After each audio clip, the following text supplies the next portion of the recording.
আল্লাহর আদালতে দাঁড়াইয়া হিসাব দেওয়ার ভয়। যারা গুনাহ থেকে নিজেকে বাঁচায় রাখবে, আল্লাহ তাকিদ দিয়া বলেন ফাইন্নাল জান্নাতা হিয়াল মাওয়া, অবশ্যই তারা আল্লাহর পক্ষ থেকে জান্নাত পাবে, শান্তির ঠিকানা। এই আয়াত হলো এর দলিল, তিনি জান্নাতি। হারাম থেকে নিজেকে বাঁচাবার জ্বলন্ত একটা দৃষ্টান্ত গেল রমজানের রোজা। পেটেও প্রচন্ড ক্ষুধা, সামনেও খানা, প্রচন্ড ক্ষুধা, খানাও রেডি। একটা রোজাদার খানা খায় না কেন? বলে আল্লাহর ভয়। খানাটা যদিও হালাল, আল্লাহর আইনে এখন খাওয়াটা হারাম। আল্লাহ পাক বলেন এই সবকটা বাকি 11 মাস পালন কর। ক্ষুধা আছে, খানাও আছে, খাও না কেন? আল্লাহর বিধানে হারাম। 11 মাস ক্ষুধাও থাকবে, খানাও থাকবে। খাওয়ার আগে হিসাব মিলাইয়া দেখবা আল্লাহর বিধানে পানিটা হালাল না হারাম। হালাল হলে পান করো, হারাম হলে অ্যাভয়েড করো। এই 11 মাসে এই বিধান যদি চালু রাখতে পারো, তুমি মুত্তাকি হইয়া জান্নাতের চেহারাটা দেখা জান্নাতে যাইতে পারবা। ও আমার কলিজার যুবক বাবারা, আল্লাহর ভয় অন্তরে জমা করার জন্য একটাই পথ, আল্লাহর ওলি যারা তাদের নেক নজর নাও। তাদের নেক নজর নিয়া নিজের আমলকে সুন্দর করো, নামাজ ধরো, মা বাবার খেদমত করো। আল্লাহ ওলিদের নেক নজর না লাগানো পর্যন্ত অন্তর দোলাই হবে না, তাকওয়া অন্তরে জমা হবে না। আর তাকওয়া অন্তরে যত আসবে না, ততক্ষণ বান্দা গুনাহমুক্ত হওয়া সম্ভব না। ও আমার কলিজার যুবক বাবারা, তোমাদের মতো কত যুবক জেনারেল লাইনে থাকিয়াও নামাজ পড়ে, মা বাবার সাথে ভালো আচরণ করে, অভাব নাই, চাকরি করে, লেখাপড়া করে, নামাজ পড়ে। একমাত্র কারণ খুঁজা দেখবা কোনো না কোনো হুজুরের সাথে ভালো সম্পর্ক, ইমামের সাথে ভালো সম্পর্ক। ঢাকা কলেজে লেখাপড়া করে ছেলেটা, 5 বেলার নামাজ পড়ে, দাড়িও উঠতেছে, পাগড়িও মাথায়, একবারও নামাজ ছাড়ে না। আল্লাহর ভয় আসছে উলামায়ে কেরামের নেক নজরের মাধ্যমে। ও পর্দার আড়ালের আম্মা জানেরা, বোনেরা, আল্লাহ আপনাদের এত মর্যাদা দান করেছেন। ওই জুবায়দার কথা বলেছিলাম, কোরআনে হাফেজা, এত বড় বাদশাহ হারুন রশিদের ঘরে থাইকা আল্লাহর মোহাব্বত নিয়া 24 ঘন্টা ঘরের মধ্যে তেলাওয়াত। আপনাকে তো আল্লাহ এত বড় না দিল, যতটুকুই পেয়েছেন আপনার স্বামীর, আপনার ঘরের কামাইয়ের অভাব নাই। আপনি কেন বেপরদায় চলবেন? স্বামীর হালাল কামাই নিয়ে শুকর আদায় করবেন। সন্তান আল্লাহ দান করলে নেক আমলওয়ালা বানাবেন, নেককার সন্তান রেখে যাবেন, আপনার জীবনটা বড় ধন্য হয়ে যাবে। উলামায়ে কেরামের আলোচনা যতদিন চলবে, ততদিনে জমিনের মধ্যে ঈমান আমলের পরিচয় থাকবে, মানুষের শান্তি সুশৃঙ্খলতা ফিরে আসার একটা সুযোগ হবে। এজন্য সারা দুনিয়ার বিধর্মীরা উলামায়ে কেরামদেরকে টার্গেট করে করে জমিন থেকে তাদেরকে কলঙ্কিত করার এক ষড়যন্ত্রে লিপ্ত। সব থেকে বেশি দুঃখ হলো এই কথাটা, এই অবস্থাটা আমাদের মুসলমান আল্লাহর বান্দা কিছু বান্দিরা না বুঝে তারাও আলেমের পিছনে লেগে আছে। আরে লেগে থাকার একটা সুন্দর সুযোগ ফেসবুক। কে কি লেখে, কি বলে, কেউ তো আর দেখার সুযোগ নাই, বলার সুযোগ নাই, পারমিশন লাগে না। আর ইসলাম দিয়ে তো আর দেশ চলে না, না হয় এদেরকে আইনের আওতায় নেওয়া খুব ইজি ছিল। তবে আমরা যতটুকু বলার চেষ্টা করি, আমি তো বলি যারা উলামায়ে কেরামের বিরুদ্ধে ফেসবুকে লেখে এরা মা বাবার অভিশপ্ত সন্তান। আমার মতো শক্ত কথা বাংলাদেশে আর কেউ বলে না, বিশেষ করে মোবাইলের গজব নিয়া। আল্লাহ মোবাইলের গুনাহ থেকে গোটা জাতিকে হেফাজত করেন। মোবাইলের গুনাহ থেকে আমাদের অন্তর, আমাদের হাত, আমাদের জবান, আমাদের কান, আমাদের চোখ হেফাজতে রাখার সর্বাবস্থায় আল্লাহ তৌফিক দান করেন। ধ্বংস করে ফেলেছে আমাদের জীবন, আমাদের যৌবন, আমাদের আখিরাত, দুনিয়া এই মোবাইলে। এমন একটা বয়ান নাই এ বিষয়ে বয়ান হয় না, বা এই কথা আমি বলি না। যাই হোক, হেদায়েতের মালিক কোনো বান্দা না, কে? আল্লাহ। আল্লাহ যদি চান তো বান্দা হেদায়েত পায়, আল্লাহ না চাইলে সম্ভব।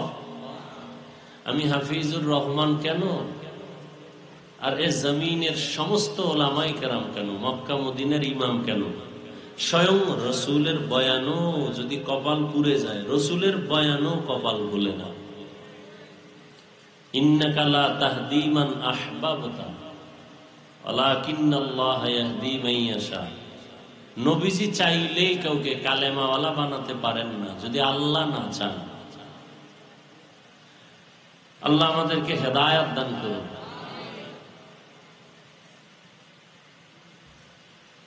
কিছু কিছু আল্লাহর বান্দারা বলে যে আমরা মুসলমানদেরকে এত বয়ান করি কেন, কালেমার দাওয়াত দেই কেন, বিধর্মীদেরকে দিব, নবীজি দিছেন। কিন্তু মুসলমানদের যে হালাত, এগুলো ঠিক করার ক্ষেত্রে আলেমদের জীবন শেষ, এরপরও ফলাফল জিরো। পৃথিবীটাকে স্তব্ধ করে দিয়েছিল করোনা, কিন্তু বাঙালিকে সাইজ করতে এখনো আগের বেনামাজি এখনো বেনামাজি, আগের সুদখোর এখনো সুদ খায়, করোনার আগের ঘুষখোর এখনো ঘুষ খায়। কি পরিমাণ যে ঘুষ চলে আর কোনো সীমানা নেই। মাদ্রাসা, মসজিদ, আলেম ওলামার বিরোধী যারা আগে ছিল এখনো আছে, অভাব নেই। আমাদের স্বভাব হয়ে গেছে, এটা রক্তের সাথে মিশে গেছে, কাউকে সহ্য করে না নেওয়া, কারো ভালোটা পছন্দ না করা।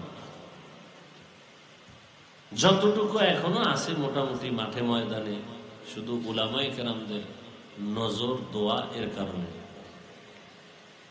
তো যাই হোক, অনেক আলোচনা হয়েছে, এখন বিদায়ের পালা, শুধু দোয়াটা বাকি। খুব সংক্ষেপ দু চারটি কথা আমি বলার নিয়ত করেছি, এবং সে নিয়তে কোরআনে হাকিমের এক আয়াতে কারিমাও তিলাওয়াত করেছি, নবীজির একটি হাদিসের অংশ পড়েছি।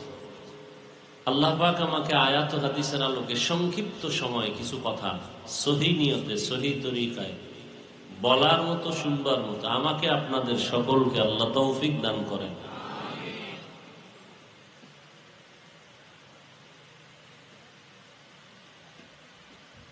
وَأَمَّا مَنْ خَافَ مَقَامَ رَبِّهِ وَنَهَى النَّفْسَ عَنِ الْهَوَى فَإِنَّ الْجَنَّةَ هِيَ الْمَأْوَى। আল্লাহ বলেন, হাসরের ময়দানে আল্লাহর দরবারে দাঁড়াইয়া হিসাব দেওয়ার ভয়ে দুনিয়াতেই যারা নিজেদেরকে গুনাহমুক্ত করবে, গুনাহ থেকে বাঁচাবে, আল্লাহ ওয়াদা করেন আমি তাকে জান্নাত দিয়ে দিব। আর আস্তে করে বলেন, সওয়াবের দরকার নেই এমন কেউ আছে? নবীজির যদি দরকার হয়, আপনি কে? সাহাবায়ে কেরামদের আমল, ইখলাস, নামাজ, তেলাওয়াত, জিকির, সেই তুলনায় আমাদের সাথে কোনো তুলনা হবে? এত সুন্দর নামাজ, এত সুন্দর তিলাওয়াত, এত সুন্দর জিকির, এত সুন্দর তাসবিহ, এত সুন্দর তাহাজ্জুদ পড়িয়াও মৃত্যু পর্যন্ত শুধু কান্নার উপরে ছিলেন। তাদের তুলনায় আমাদের নামাজি নেই, রোজা নেই, তেলাওয়াত নেই, কিচ্ছু নাই। আছে একটা ফ্যাশন। ধান খেতে দেখবেন মাঝে মাঝে লাঠির মধ্যে জামা দিয়া এরকম রাখে, দূরের থেকে মনে হয় একটা মানুষ, ভেতরটা টোটাল খালি। আমরা যা আমল টামল করি ওইটার মতোই, ভেতরে কিচ্ছু নেই। মানুষকে দেখাই, নামাজ না পড়লে মানুষ কি বলবে, রোজা না রাখলে মানুষ কি বলবে, কোরবানি না দিলে মানুষ কি বলবে। যেইভাবে তেলাওয়াত করলে আল্লাহ খুশি হবেন, ওই তেলাওয়াত নাই, করি না, চেষ্টাও করি না। রমজানুল মুবারক চলে গেল, বহু আল্লাহর বান্দা রোজা রাখে নেই। রোজা রাখা যে প্রয়োজন, না রাখলে গুনাহ হবে, এটা অনেক মুসলমানের খবর নেই। তামাশা করে দ্বীনের আমল নিয়ে তামাশা, নামাজের খবর নেই।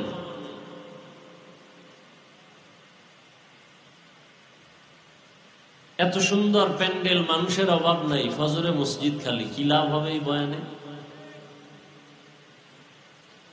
যদি এমন হতো যে হ্যাঁ মসজিদে গিয়া যুবকরা দাঁড়ায় গেছে, তাহলে কিছুটা আশ্বস্ত হওয়া যাইত যে হ্যাঁ ওয়াজ কাজে লাগতেছে। অথচ প্রত্যেকটা মানুষের জন্য ঈমানের পরেই কি নামাজ। নবীজি বলেন বাইনাল আবদি ওয়া বাইনাল কুফরি তারকুস সালাহ, বেঈমান আর মুমিনের মধ্যে ব্যবধান নামাজ। বেঈমানেরা নামাজ পড়ে না, মুমিন নামাজ ছাড়ে না।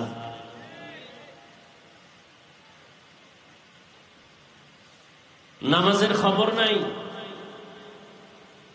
১৫০০ বছর আগে রসুল বলে গেছেন বাচ্চার ৭ বছর হলে নামাজের মুসাল্লায় দাঁড় করাও। ১০ বছর পার হয়ে গেলে শাসন করিয়া নামাজ পড়াও, শোষণ না, শাসন।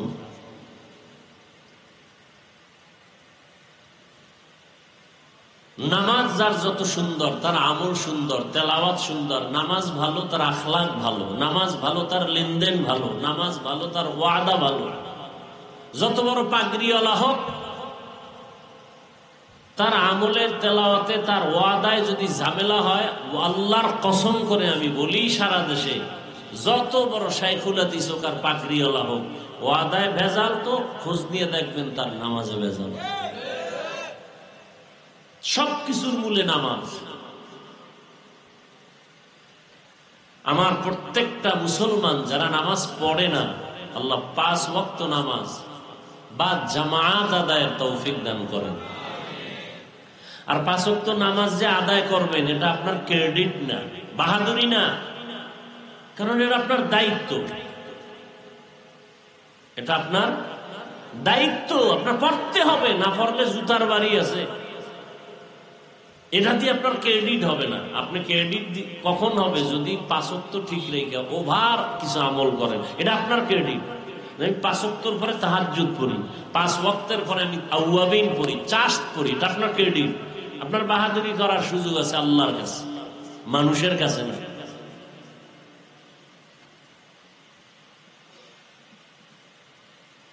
নবীজি বলেন ইত্তাকিল মাহারিম তাকুন আবাদান নাস, তোমরা হারাম থেকে নিজেদেরকে বাঁচাও তো আল্লাহ মানুষের কাছে মর্যাদা বাড়ায় দিন। আল্লাহর কাছে তো মর্যাদা বেড়েই আছে, কারণ আল্লাহ পাক মানুষ বানাবার আগেই মানুষকে সৃষ্টির শ্রেষ্ঠ মর্যাদা দিয়া এরপরে বানাইছে। বানাইয়া শ্রেষ্ঠ মর্যাদা দেন নাই, মর্যাদা আগে সিদ্ধান্ত নিয়ে কমপ্লিট, এরপরে মানুষ বানাইছে। ওয়ালাকাদ কাররামনা বানি আদম وحملناهم في البر والبحر ورزقناهم من الطيبات وفضلناهم على كثير ممن خلقنا تفضيلا। বনি আদম বড় দামি। ঘোষণা কার? বনি আদম এত দামি, জমিনের মধ্যে আল্লাহ এত সম্মানিত দামি করে কোন প্রাণী আল্লাহ বানান নাই। আগুনের সৃষ্টি জিনেরাও শ্রেষ্ঠ না, নূরের সৃষ্টি ফেরেশতারাও শ্রেষ্ঠ না, একমাত্র মাটির সৃষ্টি মানুষ আল্লাহর আদালতে বড় দামি। আল্লাহ বলেন আমি এদেরকে জমিনে বিচারণ করার জন্য রাস্তার ব্যবস্থা করেছি, পানির মধ্যে চলার মতো আয়োজন করেছি। যেই লোহা পানিতে ফেলে দিলে পানির নিচে চলে যায়, মানুষ জ্ঞান খাটাইয়া ওই লোহা দিয়া স্টিমার বানাইয়া আবার পানির উপরে ভাসমান রেখে এক দেশ থেকে ভিন্ন দেশে ব্যবসার জন্য চলে যায়। সারা দুনিয়ার এক প্রান্ত হতে ভিন্ন প্রান্তে পানির উপরে লোহার তৈরি করা জাহাজগুলো মাল নিয়ে সারা দুনিয়ার থেকে এক প্রান্ত থেকে ভিন্ন প্রান্তে যায়। আল্লাহ বলেন এটা আমি মানুষের সম্মানের জন্য করেছি। আমি আল্লাহ মানুষকে আবার জমিনে থাকার পরে সুন্দর পিওর খানার আয়োজন করেছি। মানুষের খানা আমি আল্লাহ দেই, গর্তের পিপিলিকার খানা আমি আল্লাহ দেই, জঙ্গলের হাজারো প্রাণীর খানাও আমি দেই, নদীর মধ্যে কোটি ধরনের প্রাণীর খানাও কে দেন? সকালবেলা একটা পাখি উঠতে থাকে, সারাটা দিন ডানা মেলে উড়ে উড়ে খোলা আকাশে ঘুরে পেট ভরে বাচ্চার খানা নিয়ে বাসায় হাজির। এর খানাটাও আল্লাহ দেন, মানুষের খানাও আল্লাহ দেন। তবে দুনিয়াতে যত প্রাণীর খানা আল্লাহ দিতেছেন, মানুষের খানার মতো পিওর খানা জমিনে আর কোন প্রাণীর আল্লাহ দেন না। মানুষের খানা এতটা পিওর, সুস্বাদু, শরীরের জন্য ভিটামিন, যত খানা আল্লাহ কাভার করে দিয়েছেন। বান্দা তুমি ভাত খাইবা, চাল থেকে কাভারে ঢুকাই দিলাম।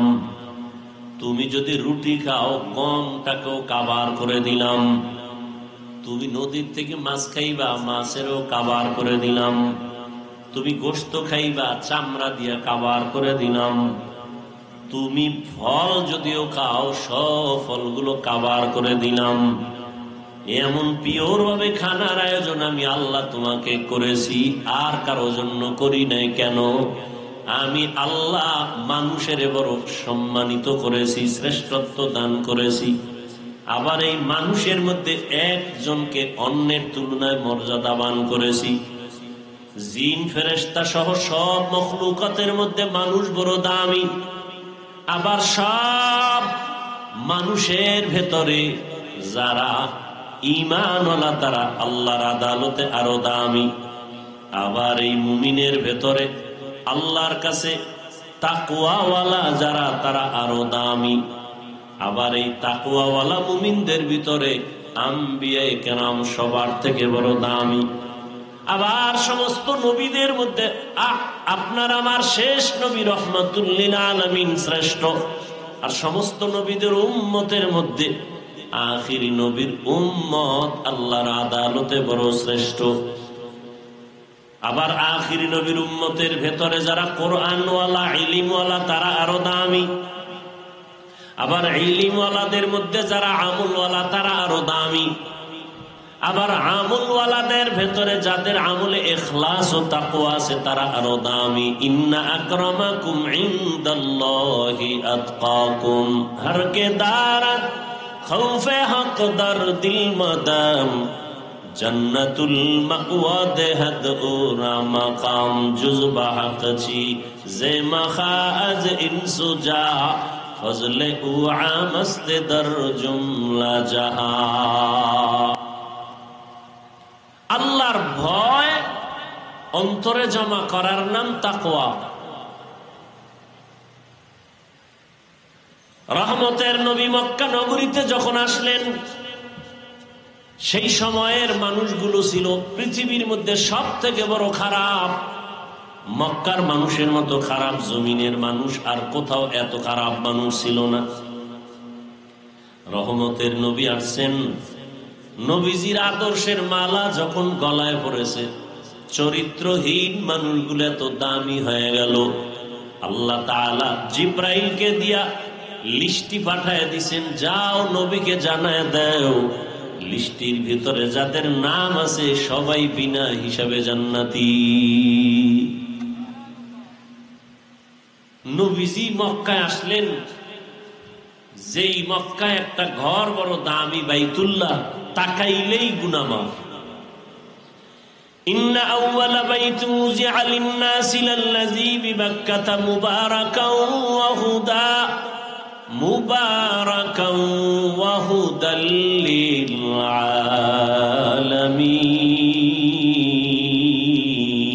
আলামিন। হেদায়েতের ঘর, ইবাদতের ঘর, এত সুন্দর ঘর, যেই ঘরের দিয়ে তাকাইলেই গুনাহ মাফ। জমিনের মধ্যে আল্লাহ পাক তার আপন মোহাব্বতের বান্দাদের জন্য অটো কিছু নেক আমলের রাস্তা খুলে দিয়েছেন। তুমি মায়ের দিকে তাকাও সওয়াব, বাবার দিকে শুধু তাকাইবা এতেই সওয়াব। আল্লাহর কোরআন তুমি কইলা শুধু তাকায়া থাকবা সওয়াব, বাইতুল্লাহর দিকে তাকায়া থাকবা সওয়াব। আল্লাহর প্রিয় গোলাম যারা আহলুল্লাহ তাদের দিকে তাকাও সওয়াব। এত সুন্দর ঘর, যেই বাইতুল্লাহর দিকে তাকাইলেই সওয়াব, সেই বাইতুল্লাহর পার্শ্বের মানুষগুলো এত খারাপ কেন? এর অনেক কারণের ভেতরে একটা কারণ হলো এই মানুষগুলো কোনো মুরব্বী মানে নাই, অভিভাবকহীন ছিল। ঈসা নবী চলে যাওয়ার পরে আর কোনো নবী নাই। রহমতের নবী আসলেন, যারা তাকে মুরব্বী মানলেন তারাই দামি হয়ে গেল। এমন দামি কিয়ামত পর্যন্ত তাদের নামে শুধু দোয়া চলতে থাকে। আল্লাহ তাদেরকে দুনিয়াতে জিন্দা অবস্থায় জান্নাতের সুসংবাদ দিয়েছেন। রহমতের নবীর ছোঁয়া লাগছে, রহমতের নবী বিদায় বেলা বলেন, মক্কার চরিত্রহীন মানুষগুলো আমার দোয়া পাইল, আমার দেওয়া নিসবত পাওয়ার কারণে দামি হয়ে গেল। কিয়ামত পর্যন্ত আনেওয়ালা উম্মত আমাকে তো আজীবন পাবে না। আমি তাদের সামনে দুটো জিনিস রেখে গেলাম, এক হলো আল্লাহর কোরআন, দ্বিতীয় হলো আমি রহমতের নবীর আদর্শ সুন্নত। যারা ধরে রাখবে কিয়ামত পর্যন্ত এদের সম্মানও যাবে না, তাদের ঈমানও যাবে না। বয়ান তো চলতেছে, বাংলাদেশের মতো বয়ান পৃথিবীর কোন রাষ্ট্রে হয় না। ঈদ না যাইতে না যাইতে বয়ান, কত বক্তা বয়ান করলো, 5 মিনিট 10 মিনিট 20 মিনিট করে। বক্তারও অভাব নাই, ডায়রিও খালি নেই। এত পরিমাণ ওয়াজ বাংলাদেশে মসজিদে হইতেছে, তাবলীগওয়ালাদের বয়ান চলতেছে, কিন্তু আমলনামা শূন্যের কোঠায় কেন? এর একমাত্র কারণ, হাজারো বয়ান শুনলে কাজ হবে না যতক্ষণ পর্যন্ত আল্লাহর আদালতে দাঁড়াইয়া হিসাবের ভয় অন্তরে না আসবে, ততক্ষণ পর্যন্ত মানুষ বয়ান কাজে লাগাবে না। এজন্য আল্লাহ বলেন, আম্মা মান খাফা মাকাম রাব্বিহি ওয়া নাহান নাফসা আনিল হাওয়া ফাইন্নাল জান্নাতা হিয়াল মাওয়া। এই যে মুহতামিম সাহেব বললেন, এত সুন্দর একটা বেহেশতের বাগানে এসেও মোবাইল নিয়ে ছবি। সারা দুনিয়ার উলামায়ে কেরাম একমত, কারণ ছাড়া এমনিই ছবি উঠানো হারাম। কোন মুফতি সাহেবের বাবারও ক্ষমতা নেই এটাকে হালাল বলা। বর্ষি বেহেশতের বাগানে করতেছি গুনাহ, সান কফাইল্লার পরিচয়। কফাল সান কফাল, বর্ষে বেহেশতের বাগানে করতেছে গুনাহ। পৃথিবীর কোন দুনিয়ার কোন মুফতির ক্ষমতা নাই এটাকে হালাল বলা।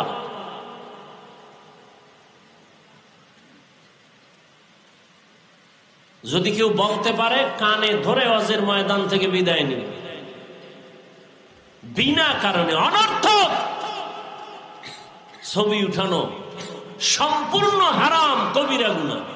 বর্ষি বেহেশতের বাগানে, কেমন বাগান? বসলেই গুনাহ মাফ। কিন্তু বসে অনেকে আমরা মোবাইল নিয়ে ব্যস্ত। দেখেন না, এখন তো ওয়াজ মাহফিলে একটু আগে বলছি ফ্যাশন হয়ে গেছে। ওয়াজে আইসা বেলুন কিনে, বেলুন মার্কেটে দৌড়ায় নারী পুরুষ সমানে। এখানে বেহেশতের বাজার, পার্শ্বে মার্কেট আছে জাহান্নামের বাজার। নারী পুরুষ সেখানে হোমানে দৌড়াচ্ছে। বাড়িতে যাওয়ার সময় বেলুন কান্দে ঝুলায় নিবে। বাড়িওয়ালারা বলবে, অজেরতে কি পাইলা? কয় মোনাজাতে বেলুন কবুল হয়ে গেছে। গিয়া মোবাইল চালাবে, ফজরের আর খবর নেই। কি লাভ হবে? আল্লাহ আমাকে হেদায়াত দান করুন। আপনাদের হেদায়াত লাগলে আপনাদেরটা আপনারা বলে নেন। অন্যের জন্য দোয়া করাও বর্তমানে বিপদ। এক জায়গায় দোয়া করে বহু মামলার আসামি হয়ে গেছে। দোয়া করছিলাম আল্লাহ মসজিদ ভালো, সবাই টাকা পয়সা দিয়ে টাকা উঠে কমিটি খাইয়ে লেছে। এগো কোনো দোষ নাই, দোষ কার? হুজুরে দোয়া করছে রে দর মহের মূল লোক তো। আল্লাহ হেদায়াত দান করুন। বাদশাহ হারুন রশিদের নাম শুনছেন? এই কথা কইেন, আমি কিন্তু উঠাই বলছি, বাকি দোয়া, বয়ান না। বয়ান হয়ে গেছে, আর বয়ানই যে হেদায়াত এর কোনো গ্যারান্টি নেই। এরপরে দু চারটা কথা বলতেছি আপনাদের আগ্রহের উপর। বাদশাহ হারুন রশিদ বড় বিচক্ষণ। একদিকে রাষ্ট্র পরিচালনা করেন, অন্যদিকে আল্লাহর প্রিয় একজন বুজুর্গ বান্দা। বলেন তো তার স্ত্রীর নাম কি? খবর নেই। এই যুবকেরা, বাদশাহ হারুন রশিদের স্ত্রীর নাম কি? জুবায়েদা খাতুন। কে সে জুবায়েদা? বড় দামি একজন মহিয়সী নারী, হাফেজে কোরআন, কোরআনের হাফেজা। তার বাড়ির মধ্যে শুধু জুবায়েদার খেদমতের বাড়ির জন্য 100 মহিলা কাজ করত, সবাই কোরআনে হাফেজা। কাজের মহিলা 100। জুবায়েদা খাতুন সিদ্ধান্ত নিলেন, আমার ঘরে 24টা ঘন্টার প্রতিটি মুহূর্ত তেলাওয়াত হবে। মহিলাদেরকে টাইম দিয়ে দিলেন, তুমি আধা ঘন্টা তেলাওয়াত করে কাজে যাও, এরপরে আরেকজন 20 মিনিট তেলাওয়াত করে কাজে যাইবা, এরপরে আরেকজন। এভাবে শিডিউল করে দিল যে জুবায়েদার পুরো বাড়ির মধ্যে 24টা ঘন্টার প্রতিটি সেকেন্ড তেলাওয়াতের আওয়াজ। এ হলো জুবায়েদা। তার স্বামী বাদশাহ হারুন রশিদ রাস্তায় যাচ্ছে কোথাও সফরে, ওজির তার সাথে। তো দিক দেখে একজন বুড়া মানুষ,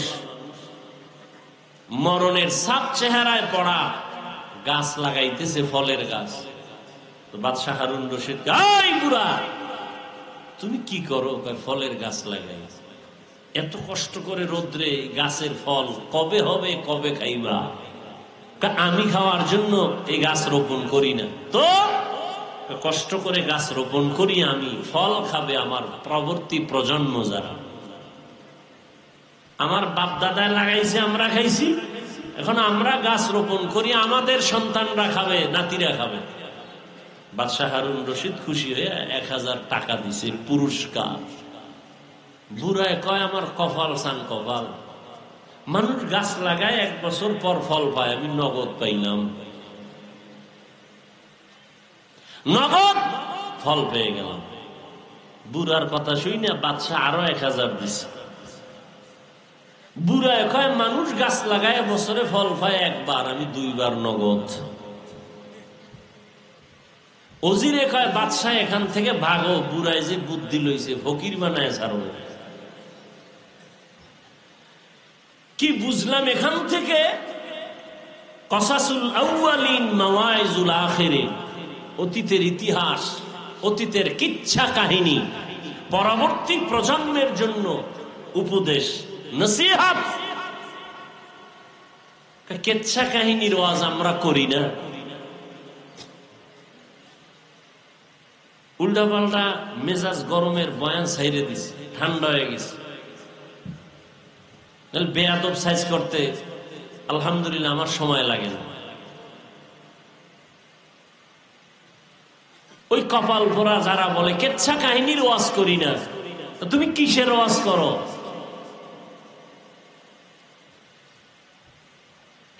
পৃথিবীতে শ্রেষ্ঠ কিচ্ছা কাহিনীর কিতাবের নাম কোরআন। আসতে বলেন, কি গাঞ্জা খাইয়ে বলতেছি মনে হয়? হ্যাঁ, মনে হয় যে আবল তাবল বলতেছি না? এত তুফান কেন সোনার বাংলায়? এত তুফান আল্লাহ সকল সব নেফাকিওয়ালাদের জীবনের ইতি হয়েছে। আলহামদুলিল্লাহ এখনো বসে আছি, সম্মানের সাথে বসে আছি, আলহামদুলিল্লাহ। পৃথিবীতে শ্রেষ্ঠ কিচ্ছা কাহিনীর কিতাবের নাম কোরআন। পৃথিবীর দ্বিতীয় শ্রেষ্ঠ কিচ্ছা কাহিনীর কিতাবের নাম হাদিস শরীফ। তুমি কি বুঝাতে চাও পাবলিক রে? কিচ্ছা কাহিনীর ওয়াজ করি না? 2000 আয়াত আছে কোরআনে, শুধু কিচ্ছা কাহিনী কিচ্ছা কাহিনী। কত আয়াত? 2000। তুমি কি বুঝো? জাতিকে আর কি বুঝাতে চাও? এখানে অনেক তলেবুল ইলম উলামায়ে কেরাম বসে আছেন। কোরআন শরীফের মধ্যে বাঘের কিচ্ছা নাই? এই ছাত্ররা কম নাই? হাতির কিচ্ছা নাই, সাপের কিচ্ছা নাই, ব্যাঙের কিচ্ছা নাই, মশামাছির কিচ্ছা নাই? কি কয় বেঈমান?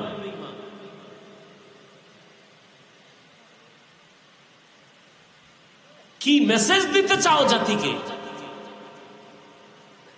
হ্যাঁ, কোরআন হাদিস ছাড়াও আমরা বহু ওলিয়া উলিয়ার কিচ্ছা বলি, সোনাবন্দের গান গাই না। আমরা এমন ওলিয়া উলিয়াদের কিচ্ছা বলি যে কিচ্ছা বলার দ্বারা মানুষ জান্নাতের পথে আগায়, জাহান্নামের পথে যায় না। অসুবিধা কি?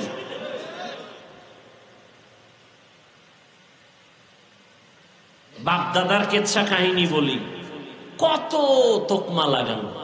আমাদের বাপ, আমাদের দাদা, আমাদের ওস্তাদ, আমাদের মুরব্বীরা এমনই আল্লাহওয়ালা, তাদের কিচ্ছা বললে মানুষ কাঁদে। তোমার বাপ দাদার জীবনের নাম নেওয়ারও সুযোগ নাই। তোমরা সেই কপাল নিয়ে জমিনে আসছো। উজানির কারি ইব্রাহিম রহমতুল্লাহ আলাই বাঘের কিচ্ছা বললে মানুষ অনেকে মন্তব্য করে। এগুলো আমি পয়েন্টে পয়েন্টে সাইজ করছি, বাংলাদেশে কম করি না, একটু এখন চুপ হয়ে গেছে। এই গত রোজার আগের রোজায় বয়ান করছি, একটা রোজা রাখলে দাম কত। একটা উড়ন্ত কাক, জন্ম থেকে একটা কাক, কাক বুঝেন না?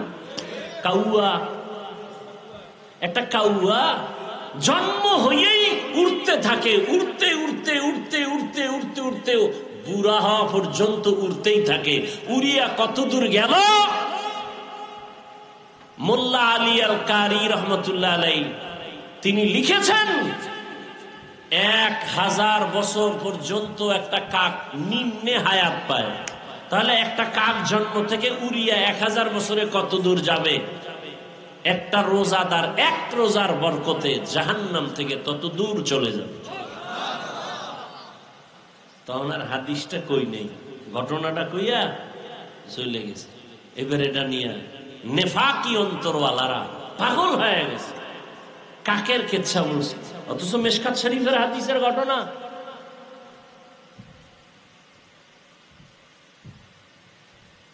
আল্লাহ হেদায়েত দান করুন। এখন বলি, কোন বাংলাদেশে বহস কইরা, তর্ক কইরা, এক জায়গায় বইয়া ডিভাইড কইরা কোনদিন ডিবেট করে সমাধানে আসে নাই। বাতিল আরো মজবুত, আমি জিততে গেছি।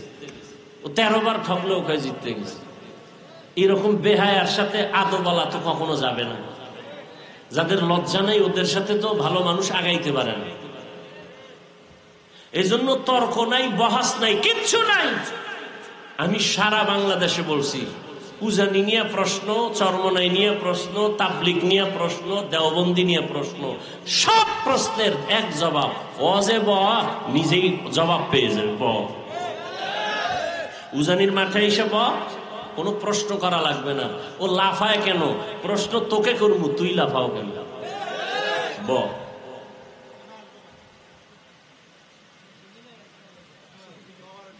কোন মায়ের সন্তানের সাহস নাই উলামায়ে আহলে হকের সামনে বসে কথা বলবে।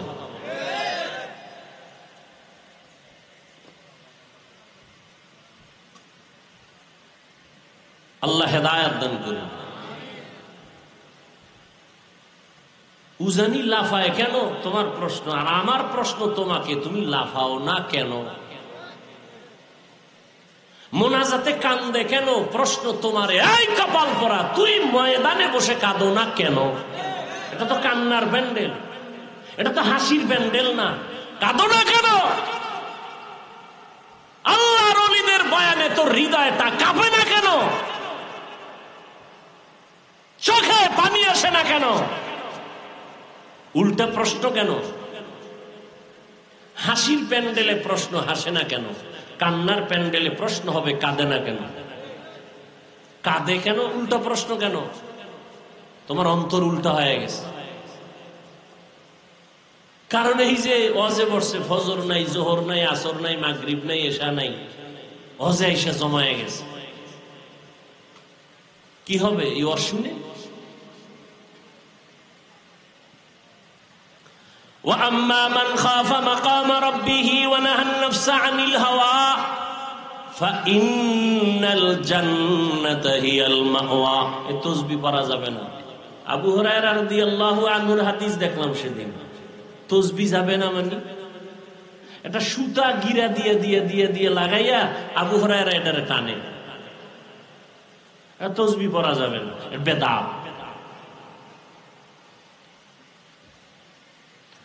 যাই হোক, আমরা তর্ক যাই না, কারণ তর্ক না করার কারণে আমরা প্লাস পয়েন্টে আছি। তাবলীগ কমতেছে না বাড়তেছে?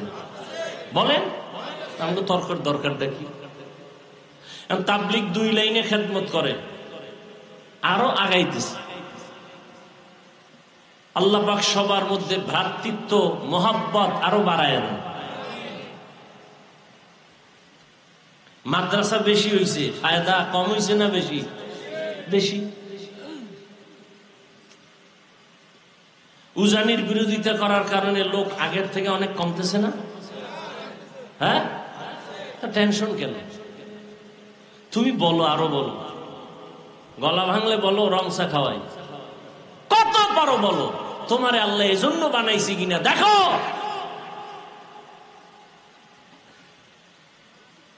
কওমি মাদ্রাসার বিরোধিতা করার দ্বারা বাড়ছে না কমছে? কওমি মাদ্রাসা আরো বাড়বে। বাংলাদেশের প্রত্যেকটা ঘর হবে এক একটা কওমি মাদ্রাসা। বলবেন কেন? বিরোধীদের বিরোধিতার কারণে। কারণ জোয়ারের পানিতে বাদ দিলে পানির শক্তি আরো বেড়ে যায়। সব কিছুর মূলে আল্লাহর ভয় নাই, এটাই আসল। আর এই ভয় আল্লাহর জাতের কসম, আল্লাহর ভয় অন্তরে ততক্ষণ পর্যন্ত আসবে না যতক্ষণ পর্যন্ত ওলিয়া উলিয়ার সোহবতে যাবে না। কোনো চালাকি চলবে না, ফাইনাল কথা। এজন্য তো আমি চ্যালেঞ্জ দিয়ে বলি, সারা বাংলাদেশে যারা ওলিয়া উলিয়া মানে না, এরা কোরআনও মানে না, বুখারী শরীফও মানে না, এরা ভণ্ড। এদের যারা ভণ্ড বলে না তারাও ভণ্ড।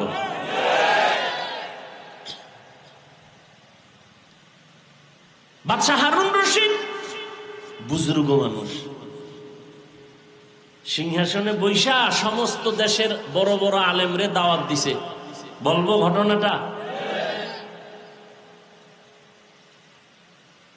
দাওয়াত দিয়ে আলেমদের দুপুরে মন ভরে খানা দিছে, আপ্যায়ন করলেন।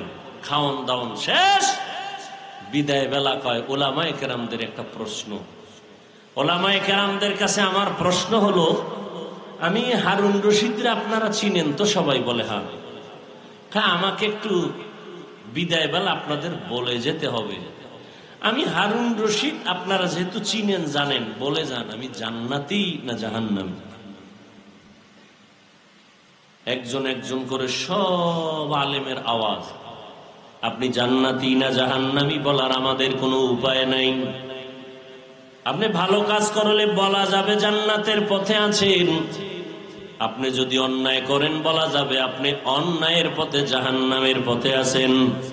কিন্তু আপনি জান্নাতি এটাও বলা যাবে না, আপনি জাহান্নামী এটাও বলা যাবে না। সবাই এক এক করে একই আওয়াজ। বাদশাহ হারুন রশিদ বলে পারবেন না? বলে পারবো না। কথা আপনাদের খাওয়াইয়া লাভ হইল কি? মনের দুঃখ মনেই রইল। বাদশাহ হারুন রশিদ বলেন কোথায় পাবো জবাব? হঠাৎ উলামায়ে কেরাম যখন বিদায় হবেন, পেছন থেকে একটা 9 বছরের সন্তান দাঁড়ায় গেল। কয় বছর? 9 বছরের এক বালক দাঁড়ায় বলেন, বাদশাহ বেয়াদবি ক্ষমা করবেন, যদি অনুমতি দেন আপনার জবাব আমি দিব ইনশাআল্লাহ। আলেমরা সব আশ্চর্য হয়ে গেল, বাদশাহ আশ্চর্য হয়ে গেল, কেমনে দিবে? দাও জবাব। বলে না, এত সোজা না। কি? বলে আমাকে আপনার সামনে হাজির করেন। বাদশাহ হারুন রশিদ বলে রাস্তা করে দাও। 9 বছরের বালক সামনে দাঁড়ায় বাদশাকে বলেন, ও বাদশাহ, প্রশ্নটা আবার করেন। বলে আমি হারুন রশিদ জান্নাতি না জাহান্নামী? বলে জবাবটা আমি দিব। বলে হ্যাঁ। আপনার কাছে আমার ছোট প্রশ্ন, আমি যেহেতু জবাব দিব, এই সময় আপনি বড় নাকি জবাব দেনেওয়ালা আমি বড়? বাদশাহ বলে সাময়িক সময়ের জন্য হলেও তো তুমি বড়, তুমি জবাব দিবা। বেয়াদবি মাফ করবেন, কিছু সময়ের জন্য আমাকে সিংহাসনে বসায় দেন, আপনি নিচে নামেন। বাদশাহ হারুন রশিদ তো লুভি বাদশাহ না, আল্লাহর মোহাব্বতওয়ালা বান্দা। সাথে সাথে ওজিরে আজমকে বলে দ্রুত নিচে আমার জন্য বিছানা করে দাও, 9 বছরের বালকের সিংহাসনে বসাও। 9 বছরের বালকের সিংহাসনে বসায় দিল বাদশাহ নিচে। বাদশাহ বলে, ও বাদশাহ, আপনি নিচে বসে আছেন, প্রশ্ন করার আগে বলি, আমি 9 বছরের বালক সিংহাসনে বৈশাই পুরা উলামাদের মজলিসের মধ্যে বলে আল্লাহ যদি কবুল করে তো এলেমের সম্মান তো এমনই হয়। এলেমের সম্মান এত বড় বাদশা নিচে, আমি 9 বছরের বালক সিংহাসনে। এলমেরা এজাজ করদন বেহিসাব, খলকেরা দাদন জওয়াবে বা সওয়াব হক না দারাত, দোস্তে খলকা জারেরা নিস্তে ই খসলতে কে দিনদারেরা। এলেমের বড় মূল্য। 9 বছরের বালক বলে এত বড় বাদশাকে নিচে বসাইলো, আমার উপরে বসাবার একমাত্র কারণ হলো এলেমের বরকত। এই জন্য এলেম যার অন্তরে থাকে, যার মধ্যে থাকে, বাংলাদেশের অনেক আলেম ওলামারা পর্যন্ত ভিন্ন লাইনের জানতো না। বাংলাদেশে একজন গভীর জলে বসবাসকারী এলেমের বাহাদুর বসে আছে, মুফতি আব্দুল মালিক দামাত বারাকাতুহুম। অনেক আলেমরাও ভালো করে জানতো না তিনি কে, ছাত্ররা তো জানার কথা নাই। কিন্তু এলেমের বরকত এমন জিনিস, নিজের গোপন করে রাখার কারণে আল্লাহ এমন ভাবে প্রকাশ করে দিছেন যে জাতীয় মসজিদের খতিব। টাকার কারণে না, কিসের কারণে? এলমেরা এজাজ করদন বেহিসাব, খলকেরা দাদন জওয়াবে বা সওয়াব। ভাই ছাত্ররা, মানুষের কাছে প্রকাশ হওয়ার জন্য ফেসবুক চালাও, মানুষের কাছে প্রকাশ হওয়ার জন্য মিডিয়া ব্যবহার করো। যদি মানুষের কাছে দামি হতে চাও, নিজেকে গোপন করো। আল্লাহ চোখের সামনে দেখায় দিলেন দৃষ্টান্ত। আর কি চাও? যে আব্দুল মালিক সাহেবকে জীবনে ওয়াজে দাওয়াত দিয়ে নেওয়া যেত না, কোন পাবলিক ফাংশনে তিনি নাই, সেমিনারে নাই, কোথায় আছে গোপনে, কোথায় থাকেন, মোবাইলে পাওয়া যাচ্ছে না তাকে, একটা ছোট্ট বাটন মোবাইল চালায়। আল্লাহ কোথায় নিয়ে আসেন?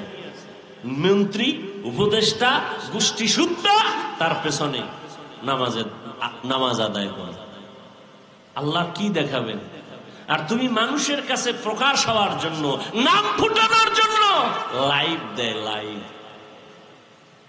কি দেয়? লাইভ। আমি এখন অমুক জায়গায় আছি, সমুদ্রের কিনারায়, পাহাড়ের গলির মধ্যে, বাইতুল্লাহ গিয়েও লাইভ দেয়। ফেরাউনের বাথরুমে ঢুকবো, রেডি থাকেন সবাই। এরকম বেহায়া আছে না নাই? রসুলের রওজায় গিয়া লাইভ দেয়, মানুষ কানতে কানতে বেহুশ। এই বেয়াদব এ লাইভ দেয়। ওর নিজেরও কপাল পুড়ছে, কান্না নাই, অন্যেরা কাঁদবে তাও পারে না ওরে লাইভের কারণে। আজি হজ করতে গেছে, আসার সময় বউর জন্য মোবাইল, অমুকের জন্য মোবাইল, বাস এটা হলো বড় হাদিয়া। বিয়ার হাদিয়া তখন এটাই, জামাইয়ের হাতে মোবাইল, দ্রুত যেন সাইড কালেকশন করতে পারো, হাদিয়া দিয়ে দিলাম, যাও। আর মানকে সিফা আটকায় গেলে তো টেনশন নাই, ফট করে বলবি যে মাত্র বিয়া একটা, আরো তো তিনটা, টেনশন কি?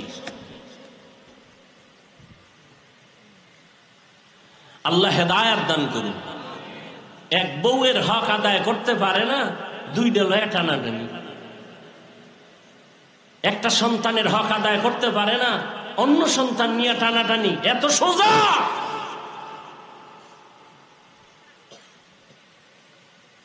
আল্লাহর ভয় বড় কঠিন।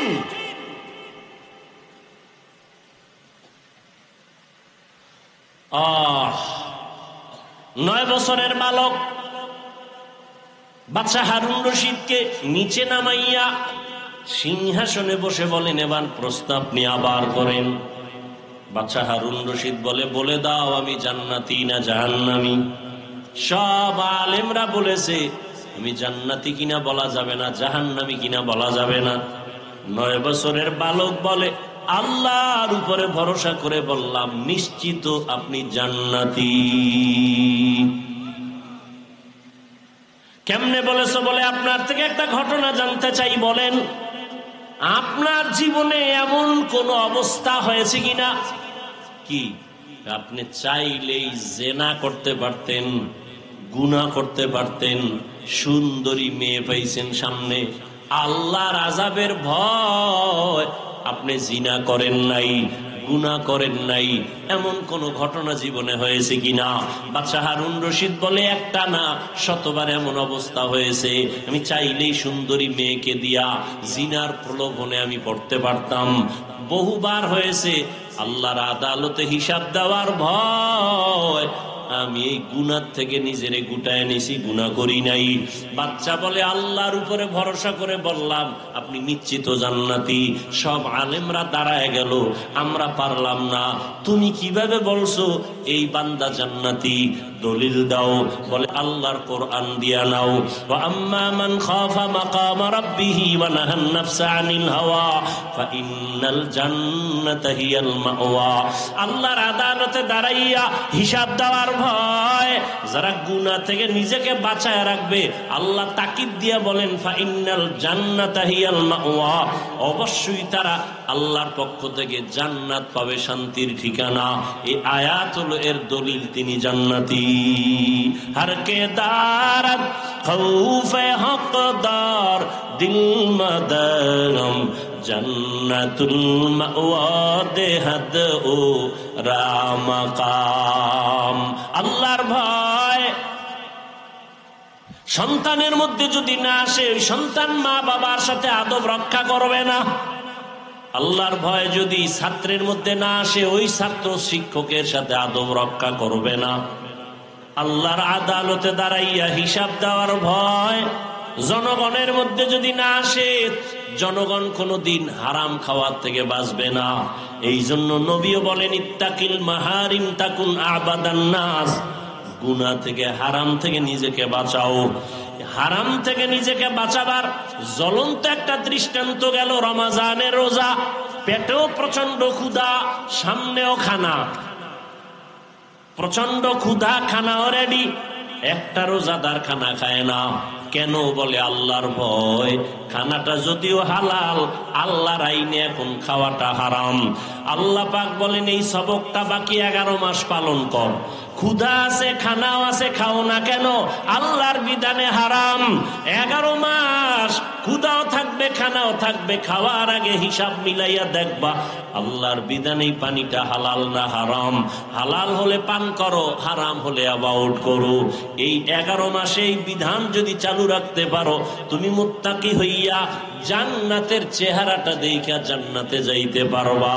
ও আমার কলিজার যুবক বাবারা, আল্লাহর ভয় অন্তরে জমা করার জন্য একটাই পথ, আল্লাহর ওলি যারা তাদের নেক নজর নাও, তাদের নেক নজর নিয়া নিজের আমলকে সুন্দর করো, নামাজ ধরো, মা বাবার খেদমত করো।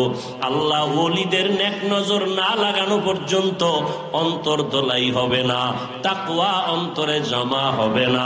আর তাকওয়া অন্তরে যত আসবে না ততক্ষণ বান্দা গুনাহমুক্ত হওয়া সম্ভব না।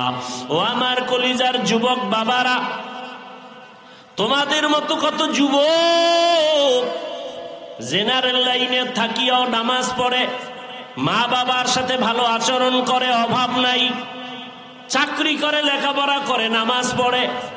একমাত্র কারণ খুঁজা দেখবা কোনো না কোনো হুজুরের সাথে ভালো সম্পর্ক, ইমামের সাথে ভালো সম্পর্ক। ঢাকা কলেজে লেখাপড়া করে ছেলেটা, 5 বেলার নামাজ পড়ে, দাড়িও উঠতেছে, পাগড়িও মাথায়, একবারও নামাজ ছাড়ে না। আল্লাহর ভয় আসছে উলামায়ে কেরামের নেক নজরের মাধ্যমে। ও পর্দার আড়ালের আম্মা জানেরা, বোনেরা, আল্লাহ আপনাদের এত মর্যাদা দান করেছেন। ওই জুবায়দার কথা বলেছিলাম, কোরআনে হাফেজা, এত বড় বাদশাহ হারুন রশিদের ঘরে থাইকা আল্লাহর মোহাব্বত নিয়া 24 ঘন্টা ঘরের মধ্যে তেলাওয়াত। আপনাকে তো আল্লাহ এত বড় না দিল, যতটুকুই পেয়েছেন আপনার স্বামীর, আপনার ঘরের কামাইয়ের অভাব নাই। আপনি কেন বেপরদায় চলবেন? স্বামীর হালাল কামাই নিয়ে শুকর আদায় করবেন। সন্তান আল্লাহ দান করলে নেক আমলওয়ালা বানাবেন, নেককার সন্তান রেখে যাবেন, আপনার জীবনটা বড় ধন্য হয়ে যাবে। আপনার সন্তান ডাক্তার হবে, বাধা নাই, ইঞ্জিনিয়ার হবে, বাধা নাই, 5 ওয়াক্ত নামাজ পড়ে মা বাবার জন্য দোয়া করবে, ওলামায়ে কেরামের নেক নজর নিয়ে চলবে, আপনার মরিয়া গেল জীবনটা ধন্য হয়ে যাবে। এখনো সময় আছে, তওবা করে নেন, আর বেপরদায় চলবেন না। আপনার মতো কত মা কত বোন পর্দা করে, স্বামীর মাল হেফাজত করে, নামাজ ছাড়ে না, সন্তানগুলো নেক আমলওয়ালা বানায় গেল, হাফেজে কোরআন বানাইলো।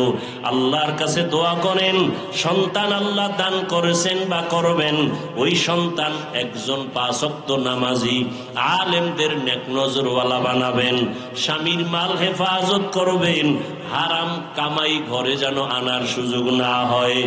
আল্লাহর বান্দাদের নিয়ে দোয়া করবেন, স্বামীর জন্য দোয়া করবেন। যুবক সন্তানদের বলবো, বাবা এখনো সময় আছে, তওবা করো, আল্লাহর কাছে মনে মনে নিয়ত করো, আর নামাজ ছাড়বা না, বেপরদায় চলবা না।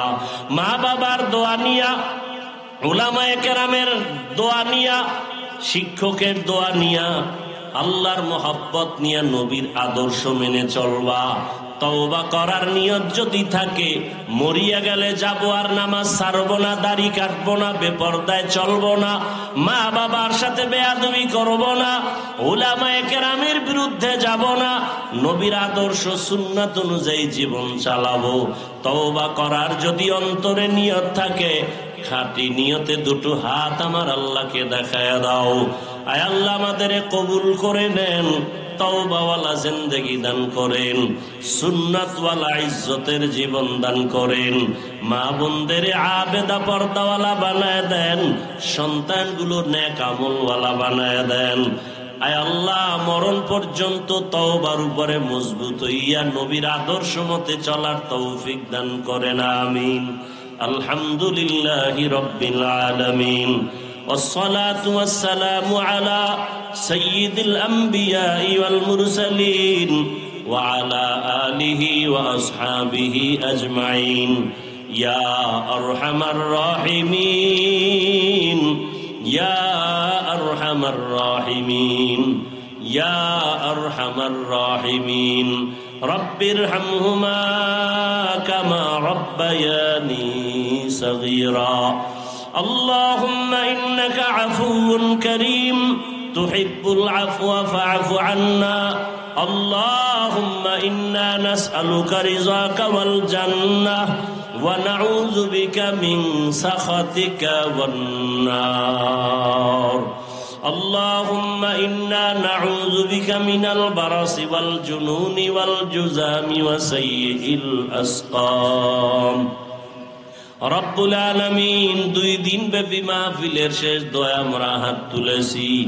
উলামায়ে কেরাম, মুরব্বী, হাজী সাহেব, ছাত্র যুবক পর্দার আড়ালে মা বোনেরা, ব্যবসায়ী চাকরিজীবী সবাইকে দয়া করে আল্লাহ মাফ করে দেন, মাহফিল কবুল করে নেন। আয়োজনকারী, সহযোগিতাকারী, দান সত্তাকারীদের কবুল করে নেন। এলাকায় শান্তি দান করেন, মা বোনদের আবেদা বানায় দেন, পর্দাওয়ালা বানায় দেন, সন্তানগুলো নেককার বানায় দেন। আয় আল্লাহ, ঘরে ঘরে সুন্নতের আমল জারি করে দেন। আয় আল্লাহ, সারা দুনিয়াবাসীকে মাফ করে দেন। ফিলিস্তিনের মুসলমানদের ইজ্জতের হেফাজত করেন। আয় আল্লাহ, মেহেরবানি করে কুদরতের সাহায্য পাঠায়া দেন। জালেমদের জুলুম থেকে হেফাজত করেন। আয় আল্লাহ, বাংলাদেশ শান্তির দেশ বানায় দেন। জুলুম থেকে দেশ ও জাতিকে হেফাজত করেন।